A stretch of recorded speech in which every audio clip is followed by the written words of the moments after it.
ఆహాహాహా! ఇదివరకెన్నడూ గూడా జూడని ఇగురమిది, ఇగ ముందు గూడా ఈనలేని ఇచ్యంత్రమిది. బానిసత్వాన్ని భరించేదే లేదు. పాలకులకు పాదుకలు మోసినట్టు భజన చేసి బతికేదే లేదు అని తరాల సంధి పోరుబాటకు తవ్వేసిన ఉస్మానియా యూనివర్సిటీలా అదే భజన. ఇంకా చెప్పాలంటే జోకుడసొంటి మాటలినవలసొస్తుంది ఇయాల. ఉస్మానియా యూనివర్సిటీ ఒక సమున్నత చైతన్య కేంద్రం. కరడుగట్టిన సమైక్యవాదులను కూడా సవాలే లేదని ఎదిరించి ఉద్యమానికి ఊపిరిదిన గడ్డ ఉస్మానియా.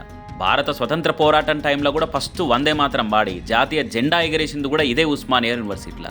నిజాం నిరంకుశ పాలనకు వ్యతిరేకంగా కూడా పోరాడి సాయుధ పోరాటానికి సత్తువనిచ్చింది ఉస్మానియా యూనివర్సిటీ.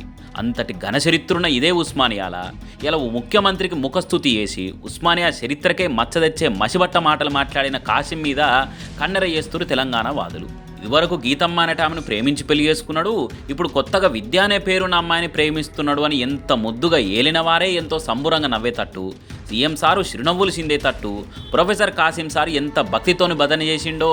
ముఖ్యమంత్రి వర్యులు ఎప్పుడో 25-30 ఏళ్ల కిందట గీతమ్మను ప్రేమించాడు, పెళ్లి చేసుకున్నాడు.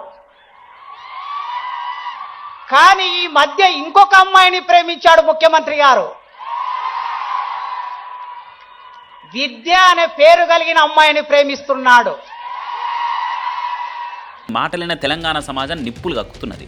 ఇంట్లో ఇచ్యంత్రం ఏంటంటే ఇదివరకు కేసీఆర్ సీఎంగా ఉన్న 10 ఏళ్లలో కూడా ఇటువంటి భజన ఏడజూలేదని బగ్గుమంటుంది మేధావి లోకం. ఇదే ఉస్మానియా పాలకులను మోసడు మొత్తానికే వద్దన్నది, తల వంచేదే లేదు తగ్గేదే లేదన్నది. ఇదే ఓయుల విద్యార్థుల పక్షాన ప్రొఫెసర్లు నిలబడి కలవడ్డరు, కదం దొక్కిర్రు. ప్రొఫెసర్ల దిక్కు నిలబడి విద్యార్థులు జంగు చేసి జైలు పాలేర్రు. కానీ ఈ తీర్ల జోకుడైతే ఎన్నడూ జరగలే. ఆత్మ గౌరవాన్ని తీసుకుపోయి ఆలీల ఒళ్ళెబెట్టలే.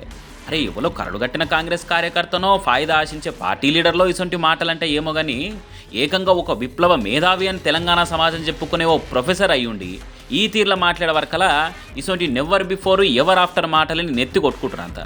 అరే బయట ఇంకోలని ఇసొంటి మాటలు మాట్లాడితేనే మంట మీద లేచి అచ్చింతలేయవలసింది పోయి ప్రొఫెసర్లే ఉస్మానియా గడ్డ మీద నిలబడి ఇసొంటి మాటలు మాట్లాడితే ఎట్లా? ఇసొంటివి ఇను కూడా యాపోతవనీతి అని ఊకుంటే ముంగట ముప్పు తప్పది సుమా అనుకుంటా ముచ్చట పెట్టుకోబట్టారు ఈ మాటలు ఇన్నోళ్ళు అంతా.